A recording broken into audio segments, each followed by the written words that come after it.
আসসালামু আলাইকুম ভিউয়ার্স। আজকে থেকে 3 বছর আগে আমি যখন নতুন ফ্রান্সে আসি তখন আমি একটা ভিডিও দিয়েছিলাম যে আমি কত টাকা বেতন পাই।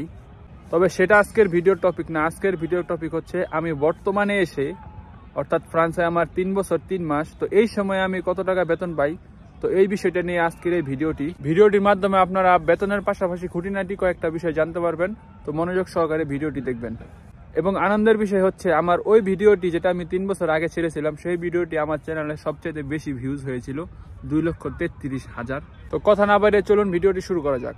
আজকে থেকে 3 বছর আগে যে সিচুয়েশনটা ছিল, ওই সময় আমি যখন একটা রেস্টুরেন্টে কাজ করতাম, আমি ব্ল্যাকে কাজ করতাম।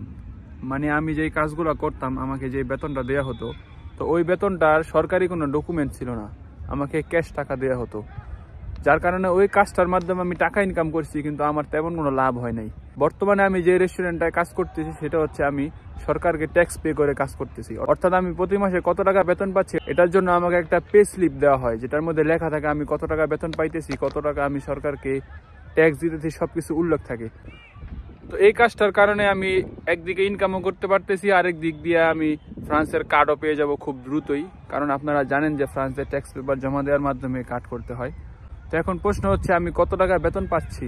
তো সবকিছু মিলে আমার প্রতি মাসে 1900 ইউরোর মতো বেতন আসে।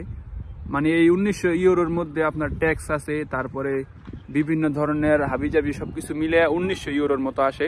এবং এই 1900 ইউরো থেকে ট্যাক্স ম্যাক্স সবকিছু বাদ দিয়ে আমার হাতে আসে 1400 ইউরোর মতো। আলহামদুলিল্লাহ, মাশাল্লাহ। প্রতি মাসে 400 থেকে 500 ইউরো আমার বেতন থেকে কাটা হয়, সেটা সরকারকে ট্যাক্স দিতে হয়। তো মূলত এই টাকাগুলা সরকার নিয়ে গেলেও আমি আবার যখন অবসরে চলে যাব 64-65 বছর পরে, তো ওই সময় আমি আবার এই টাকাগুলো আস্তে আস্তে সব ফেরত পাবো। এবং এখান থেকে আমার অসুস্থতার বিভিন্ন বিষয় আছে, সেখান থেকে আমি অনেক বেনিফিট পাবো এই ট্যাক্সের ভিতর থেকে। এবং এই যে আমি যে ট্যাক্স পে করতেছি, এগুলো আমার জন্য একটা স্ট্রং ডকুমেন্ট, যেগুলোর কারণে আমি ফ্রান্সে বসবাসের অনুমতি পেয়ে যাব।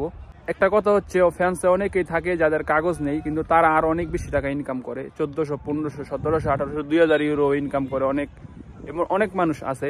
তো যার যেমন রিজিক আছে সে তেমন ইনকাম করে, এটাই স্বাভাবিক। কারণ আর বিভিন্ন জন বিভিন্ন ধরনের কাজ করে, তো কাজের উপরে, অভিজ্ঞতার উপরে অনেক কিছু নির্ভর করে।